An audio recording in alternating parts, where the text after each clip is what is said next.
Halo Sobat Pemkers, berjumpa lagi dengan podcast kita di PMKP Visip Undip di episode yang kedua.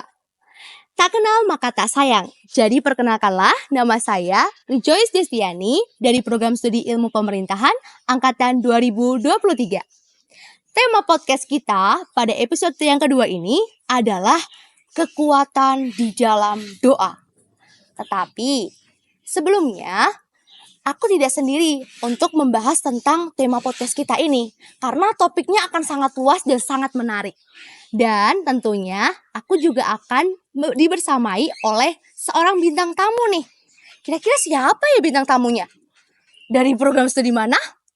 Oke, tak usah berlama-lama lagi, mari ini dia bintang tamunya. Oke, di sini ada bintang tamu kita nih yang sangat cantik, cerah, rupawan dan jelita. Kira-kira siapa ya namanya ya?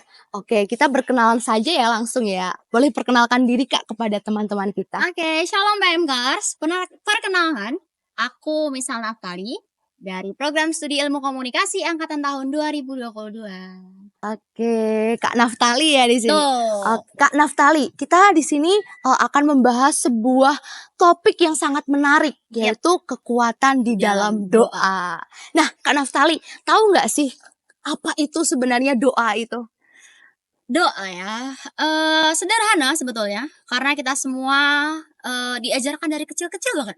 Betul. Doa itu adalah nafas. Sederhananya begitu gitu ya. Doa itu adalah nafas, berarti kita nafas karena nafas itu penting. Iya. Kalau kita nggak bernafas kita mati. Iya, Ya setara dong, kalau kita nggak doa kita mati. Itu sederhananya gitu. Apa yang mati? Kehidupan rohani kita. Iya. Tuh, doa itu penting dan doa itu gampang gitu ya. Kita lah yang mempersulit sebetulnya. Jadi menurut aku ya doa itu nafas, doa itu penting, dan doa itu nggak rumit gitu. Doa itu sekedar apa ya, bercakap-cakap dengan Tuhan gitu. Ya sebenarnya kalau kamu lagi jalan, kalau kamu lagi kemana pun, sebetulnya kamu bisa gitu loh bercakap-cakap dengan Tuhan. Iya, berarti kayak doa itu adalah penting gitu ya. Penting nafas kita Iya, gitu, nafas betul. rohani kita nih. Iya. Kak, tapi menurut kakak sendiri efektivitas nih konsep ora et labora. Nah, apa yang bisa dikatakan bekerja dan berdoa. Ini dalam kehidupan Kristiani kakak itu bagaimana sih gitu? Oke, mengenai ora et labora ya teman-teman. Itu kan bekerja dan berdoa gitu ya. Iya, Berarti ada balancing dong ya. Iya. Aku pernah dengar satu kalimat. Doa tanpa usaha itu tuh mustahil. Usaha tanpa doa itu sombong. Iya. Jadi kalau kita udah ngelakuin satu di antaranya tanpa ada balance gitu ya, 50-50%, itu kita udah ngelakuin salah satu di antaranya, antara kita sombong atau kita ngerasa bisa. Atau kita mengabaikan Tuhan gitu. Iya. Jadi betul-betul penting untuk diterapin di dalam kehidupan kita agar kita tahu nih gitu. Misalkan besok ulangan gitu. Iya. Tentu dong kita harus belajar malam sebelumnya gitu. Betul banget. Jadi kayak ketika kita udah belajar bla bla bla pun, kalau besok juga kita enggak berdoa, kita enggak mau mulainya sama Tuhan, itu tuh satu hal yang sia-sia terus terang aja sebetulnya gitu ya. Jadi kayak penting banget untuk terapin konsep ora et labora, karena memang biar kita tahu gitu loh. Kalau kita usaha harus ada doanya nih. Iya. Kalau kita doa berarti harus ada usahanya juga gitu loh. Jadi harus ada balance. Balances ya, Iya. betul. Ya, dalam efektivitas kakak dalam bekerja dan juga berdoa gitu. Kira-kira kakak punya tantangan nggak sih kayak dalam doa itu kayak aku tuh aku nggak bisa berdoa kalau ini gitu. Biasanya kan setiap orang punya tantangan masing-masing gitu. Kalau kakak sendiri kira-kira tantangan kakak yang menghambat kakak untuk berdoa itu apa aja sih? Oke, aku rasa itu bukan cuma tantanganku. Oh iya. Pasti tantangan kamu juga. Iya Pasti sih. tantangan teman-teman juga. Iya gitu ya. betul. Satu, kesibukan. Oh wow. Karena menurut aku sering kali gitu ya, ketika aku diperhadapkan dengan satu kesibukan, itu yang amburadul itu jam-jam doa gitu loh. Iya. Yang seharusnya udah ditata nih. Oke, jam segini, oke, berarti setelah ini ada doa nih. Atau kalau baca Alkitab. Atau kalau nggak ketemu teman-teman komunitas tuh, kita doa gitu. Tapi karena kesibukan pada akhirnya ya kayak itu amburadul gitu loh. Iya. Berantakan gitu. Jadi tantangannya benar-benar kesibukan gitu. Dan sering kali ya, lawannya Tuhan adalah kesibukanmu sendiri. Dan aku menyengajakan itu gitu loh. Jadi kayak benar-benar kalau aku sibuk berarti Tuhan udah terabaikan begitu aja. Itu tantangannya gitu. Nah, tantangan selanjutnya gitu ya. Mungkin ini sih, kesiapan hati gitu ya. Kadang kan doa itu ada yang harus kusyuk benar. Harus punya me time sendiri sama Tuhan gitu. Sama kalau kayak kita sayang sama seseorang ya teman-teman gitu. Kalau kita sayang sama seseorang kita kan punya punya waktu tertentu disengajakan gitu ya. Iya, betul. Jadi kayak itu sih gitu. Mungkin aku pribadi belum menyadari bahwa sesayang itu loh aku sama Tuhan sampai aku harus punya waktu nih sama Tuhan. Oke, berarti ya tantangannya yang pertama kesibukan gitu ya. Tetapi bagaimana kita meminimalisir kesibukan itu ya tergantung diri kita seberapa butuh kita sama Tuhan gitu. Iya.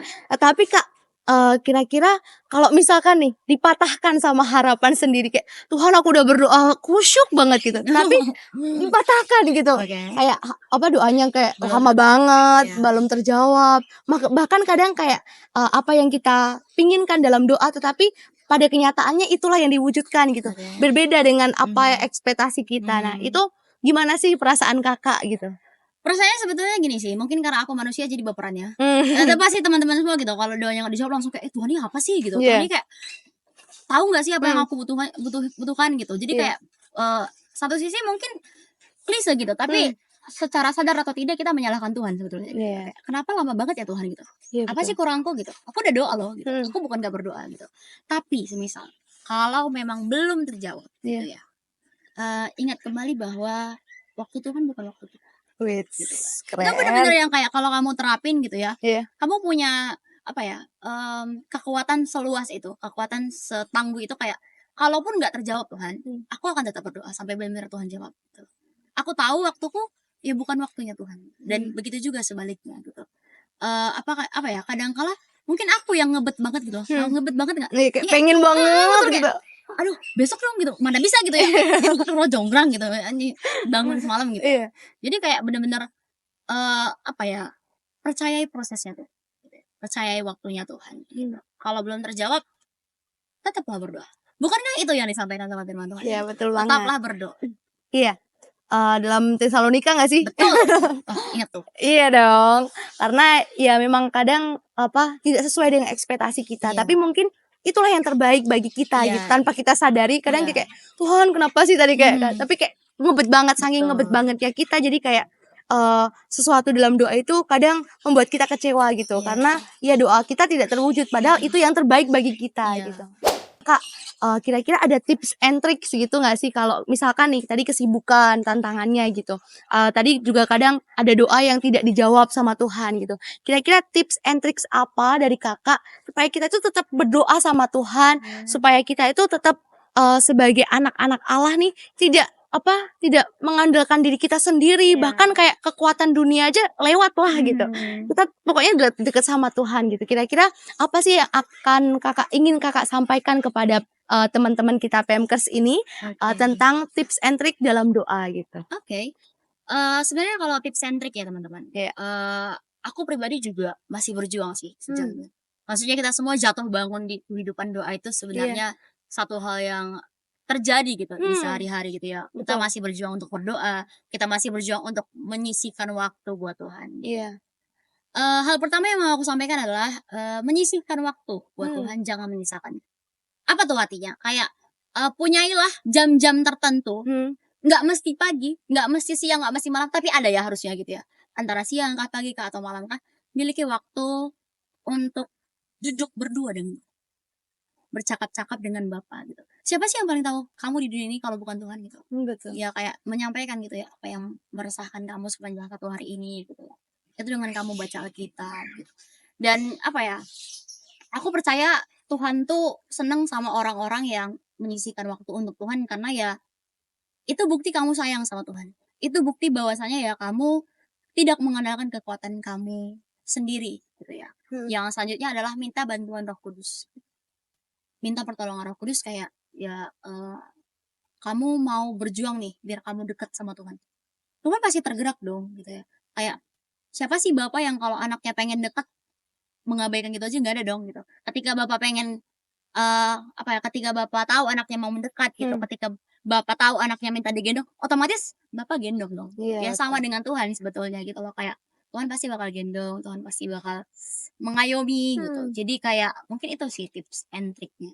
Iya, walaupun kadang manusia alamiah kita ini kedagingan. Iya betul. Bener-bener Iya betul, kedaging banget sih. Iya, daging kita itu selain kadang menolak gitu ya Kak. Iya. Pengennya ya sesuai dengan keinginan dan kemauan Iya. kita.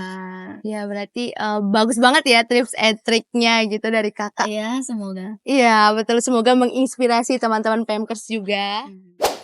Oke baik Kak, jadi apa harapan yang bisa kita ambil gitu ya, kita sebagai umat Kristiani, kita sebagai anak-anak Tuhan bisa kembali lagi mendekatkan diri kepada Tuhan dengan tadi berdoa gitu, karena doa adalah nafas rohani kita. Jadi teman-teman ya semoga hari demi hari ya kita bisa belajar gitu untuk bisa menerapkan hal berdoa ini bukan hanya dari mulut saja gitu. Aku pengen berdoa gitu, tetapi ya benar-benar diterapkan kayak sesuatu kayak apa ya, kebutuhan kita gitu. Kayak kita kalau misalkan kita mau menginginkan sesuatu gitu, kita kan kayak pengen mengejar-ngejar ngebet banget gitu ya, tadi dikatakan oleh Kak Naftali bahwasanya begitu juga dengan kita kalau kita dalam hal berdoa kita gitu. Kita juga perlu datang kepada Tuhan ya dengan ngebet bangetnya itu. Banyak juga hal yang perlu kita tanggulangi dalam perkara berdoa kita ini.